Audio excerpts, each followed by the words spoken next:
You got Volk Lopez 2. Some people, I guess, maybe were questioning why there was a rematch when the first fight felt a little decisive on Volk's behalf. Yeah. If you don't like it, don't watch it. So Volkanovski just arguably 50-45 Diego Lopez for the second time in a row, which just begs the question everyone has been asking for months at this point. What was the actual thought process behind this fight?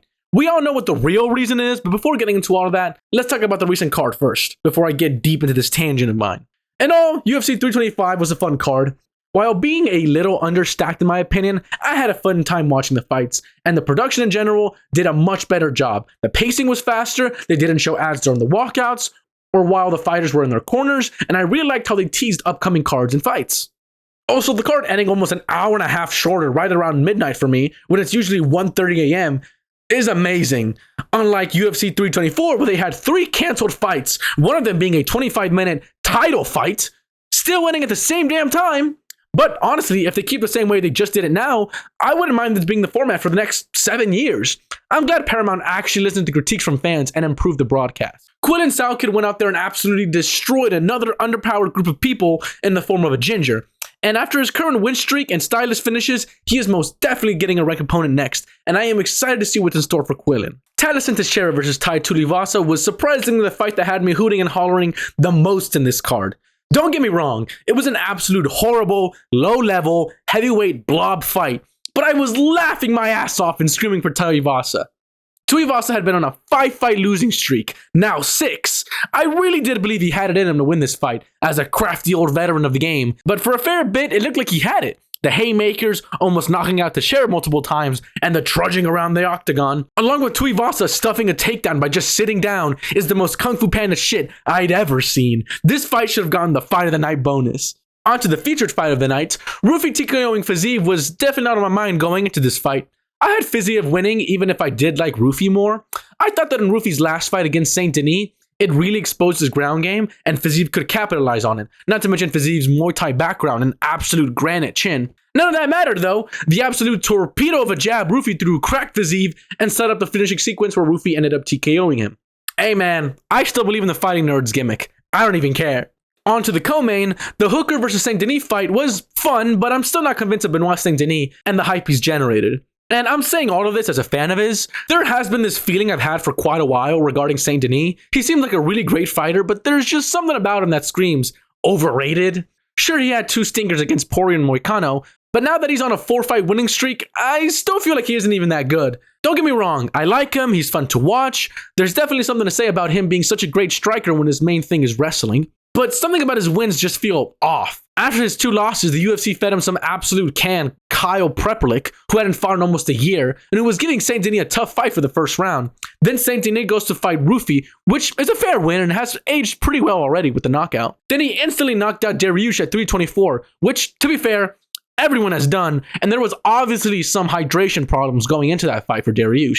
And being completely honest, Dariush is just really old, and I don't really see him being ranked for a long time in the lightweight division. And now we see him fight Dan Hooker, who's coming off an absolute scrap with Arman Tsarukyan, and is now fighting BSD barely a month later, and gave Benoit Saint Denis his toughest fight since losing.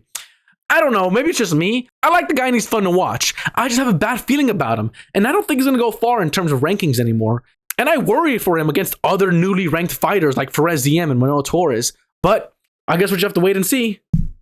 Now on to the main event.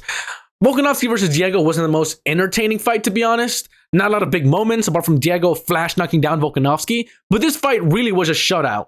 And it really did prove that 10 months and an immediate rematch was not needed. Volk borderline 50-45'd him, and I do gotta say it's more of a 46-49 since round 1 was a little close, and maybe I could give round 2 to Diego as well. But if you told me 45-50, I'd agree. Not a whole lot of output in this fight, as Volkanovski fought a bit more passively, and you'd think Diego, who got this golden ticket of yet another title shot, would have pressed a bit harder and threw more than a 2-3 punch combo. Blitz in or something.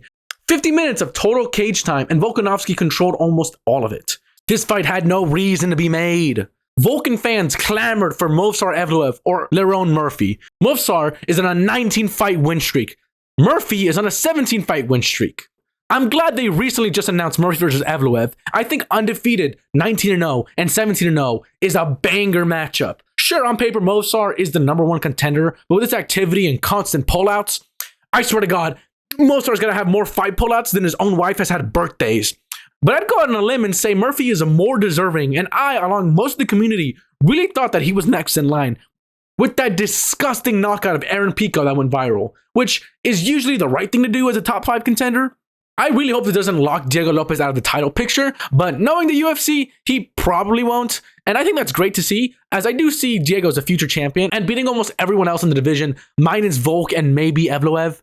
Booking these kind of matchups, while fun and having big star power in them, dilute the sport. It dilutes the product. It's not good for the champion in terms of legacy and record. It's not good for the contender who has to use extra time to improve, and now they get locked out of the title picture. Look, I'm not faulting Diego. If the UFC gives you a title shot, you take that opportunity. But it isn't fair to the rightful contenders, and it turns the UFC more and more into the WWE, where all they do is care about star power. We recently just saw with Sean O'Malley. Then my final question for Dana.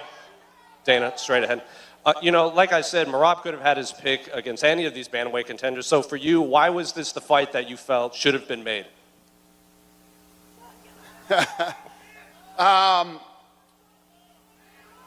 This is the fight that people wanted to see. Except for these 6 guys over here. And I'm more mad over the fact that we were robbed of 2 years of Sean O'Malley fights against other bantamweight contenders, all because the UFC wanted a young star as a champion.